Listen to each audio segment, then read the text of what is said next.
Hi guys, welcome the Pakistani family reaction. तो कैसे हैं आप सब। मेरा नाम आजाद है। मेरा नाम है यार भाई साहब, ये पल हर भारतीय भाई शिद्दत से इस पल का वेट कर रहा था, क्योंकि आज भारत ने कर दिया है S-400 का इंडिया में पहला तजर्बा, और वो 100% उसने सटीक वर्क किया और यकीन मानो पूरे पाकिस्तान में खलबली मच चुकी है। अच्छा, पूरा S-400 का तजर्बा कर लिया। हाँ, क्या बोल रहे हो भाई यार? जब से आया था। हाँ। नहीं, क्योंकि जब आया था तब कोरोना चल रहा था। बिल्कुल। उसके बाद इंडिया ने आज इतिहास में पहली बार टेस्ट किया है अपना S-400 और कामयाब रहा है। यार अब आपको क्या लगता है? यार मैं तो बोलता हूँ 100% कामयाब आप देखते हैं भाई, वॉच करते हैं आखिर किस तरह से टेस्ट किया, आखिर क्या चीज को ऐसा वहां पर उन्होंने टारगेट इंडिया किया। के लिए बड़े एहतियात की बात है। वही तो वॉच करते कड़न करते हैं स्टार्ट। दोस्तों, आखिरकार जिस घड़ी का इंतजार हम सबको था वो आ चुकी है। भारत ने पहली बार S-400 एयर डिफेंस सिस्टम का इस्तेमाल कर लिया है और इसके जो नतीजे हैं वो चौंकाने वाले हैं, खुद रूस के लिए भी। मैं ऐसा क्यों कह रहा हूं, आप अपनी स्क्रीन पर खुद देख सकते हैं। भारतीय सेना ने पहली बार S-400 एयर डिफेंस सिस्टम, जिसका नाम भारत ने सुदर्शन रखा है, उसका इस्तेमाल किया। और इसके लिए एक ऐसा इन्वायरमेंट क्रिएट किया गया कि जैसे S-400 पर कई सारे लड़ाकू विमान अटैक करने आ रहे हों। एक तरीके का युद्धाभ्यास था ये। अच्छा। और इन लड़ाकू विमानों को इसे इंटरसेप्ट करना था और मारकर भी गिराना था। और इसने इस काम को बहुत ही शानदार तरीके से किया। दरअसल इस युद्धाभ्यास के दौरान जितने भी लड़ाकू विमानों ने इस पर अटैक करने की कोशिश करी या इसकी सिक्योरिटी को भेदने की कोशिश करी, उनमें से 80% को इसने मारकर गिरा दिया और 20% को वापस रिट्रीट करना पड़ा, यानी कि मैदान छोड़कर भागना पड़ गया। यानी कि भारत का सुदर्शन S-400 अपनी पहली परीक्षा में 100% अंकों के साथ पास हो चुका है। और ये नतीजे रूस के लिए भी चौंकाने वाले हैं, क्योंकि रूस का S-400 इस समय यूक्रेन युद्ध में बहुत ही ज्यादा स्ट्रगल कर रहा है, लेकिन भारत का S-400 कुछ अलग ही तरीके से ऑपरेट कर रहा है। इसका कारण ये है, युद्ध के मैदान में जितना ज्यादा अहम हथियार होता है, उससे ज्यादा अहम होता है उस हथियार को चलाने वाला और चलाने वाले के अंदर कितना जिगरा, कितनी स्किल्स हैं। और उसे ही प्रूव किया है भारत ने कि रूस के जो S-400 यूक्रेन युद्ध में मारे जा रहे हैं ना, उसके पीछे कहीं ना कहीं मैन मेड मिस्टेक जरूर है, क्योंकि सिस्टम तो बहुत शानदार है। इस बात से कोई गुरेज नहीं कर सकता कि S-400 दुनिया का one of the best mobile air defence system है। और भारतीय सेना ने एक बार फिर से इसे प्रूव कर दिखाया है कि अगर हम S-400 को सही तरीके से इस्तेमाल करें, प्रॉपरली ऑपरेट करें, तो ये चमत्कार कर सकता है, जो कि इसने करके दिखाया है। क्योंकि 100% नतीजे निकालना यकीनन एक चमत्कारी नतीजा ही है। लेकिन इसके अलावा कई लोग आलोचना भी कर रहे हैं।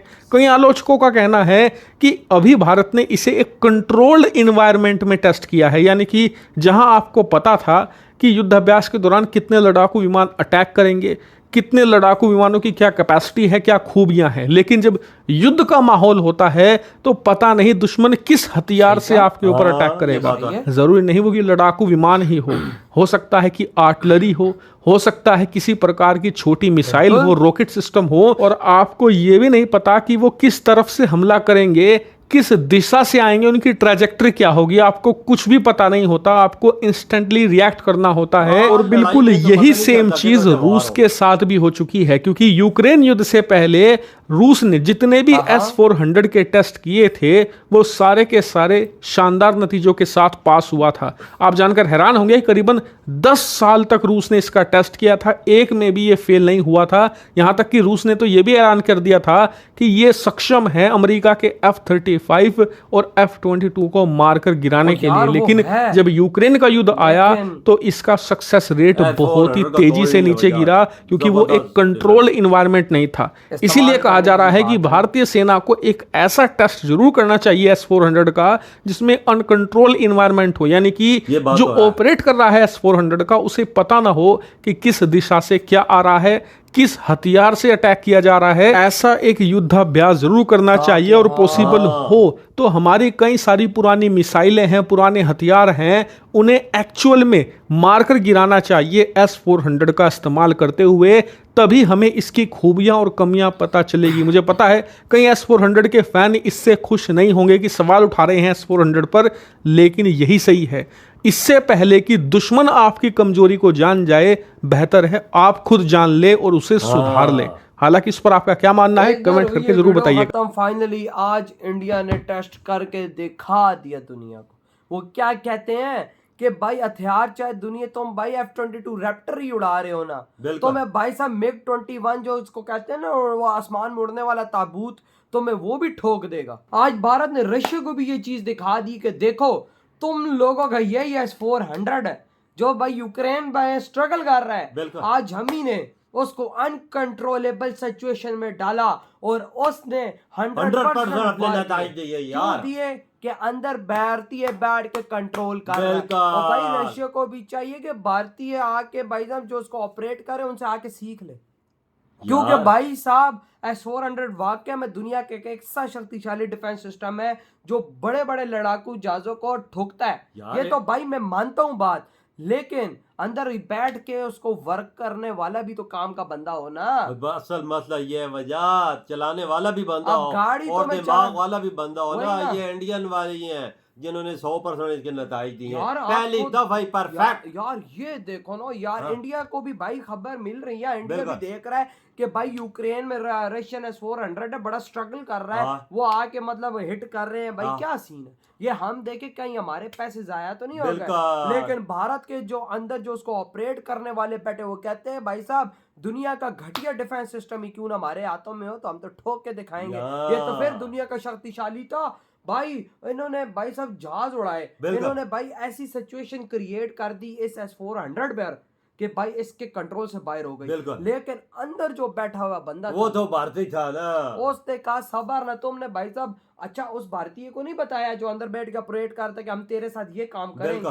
उन्होंने जहाज उड़ाए, उन्होंने ऐसी सिचुएशन क्रिएट कर दी कि भाई साहब S-400 के बस से बाहर हो गई। लेकिन नताइज 100% अंदर जो बैठा हुआ था, वो कहते हैं ना कि भाई इंडियन आर्मी दुनिया की ऐसी आर्मी है जो भाई साहब सीख ही पैदा हुई है। वजह जंगे दिमाग से लड़ी जाती हैं, दम पे लड़ी जाती है। अगर दम पे लड़ी अगर तुम्हारे पास कितना जदीद लड़ाका तैयार क्यों ना हो, सब कुछ हो, बड़े दिमाग ना हो ना, तुम जंग नहीं जीत सकते। अगर दम में, अगर जंग में हथियारों की बात ही, तो आज पाकिस्तान इंडिया से चारों जंगें जीता हुआ होता, क्योंकि चारों वॉर्स के अंदर पाकिस्तान के पास एक से बढ़ के एक अच्छा हथियार था, तो इंडिया से भी अच्छा था उस टाइम पर। लेकिन उन्होंने ठोका हमारी, उन्होंने भाई साहब सबमरीन को ठोका, उन्होंने हमारे जहाजों को ठोका, उन्होंने हमारी टैंकों को ठोका, एक से बढ़ गए। लेकिन वही बात है दिमाग की, जो इंडियंस के पास दिमाग है वो किसी के पास नहीं। आज इंडिया ने दुनिया को दिखा दिया भाई S-400 अगर हमारे हाथों में है ना, तो वो वाकई दुनिया का राज है। बिल्कुल कोई शक नहीं है भाई यार वो सोचो ना यार, क्या इंडिया ने कर दिखाया आज जो अब रशिया ना कर सका, सोच उसके अपने बनाए हुए हैं, वो ना कर सका, वो इंडिया ने करके दिखा दिया। और पहली बार नताइज 100% दे दिए पूरी दुनिया को कि भाई देख लो ये S-400 की ताकत, हर चीज करके दिखा दी। इधर वाकई में पाकिस्तान बड़ा मीडिया खुश हो रहा था कि भाई साहब यूक्रेन में ये हो रहा है, वो हो रहा है। S-400 इंडिया के बाद भी तो वो इंडिया ने पैसे जाया कर दिया। आज इंडिया ने पूरे पाकिस्तानी मीडिया को जवाब दे दिया कि देखो भाई जो तुम बड़ा बुड़बुड़ा रहे थे, आज उसका रिजल्ट देखो 100% कामयाब रहा। तो यार आपके क्या थॉट है इतनी बड़ी भाई साहब लताड़ और अचीवमेंट पर? इधर ही वीडियो तुम करते तो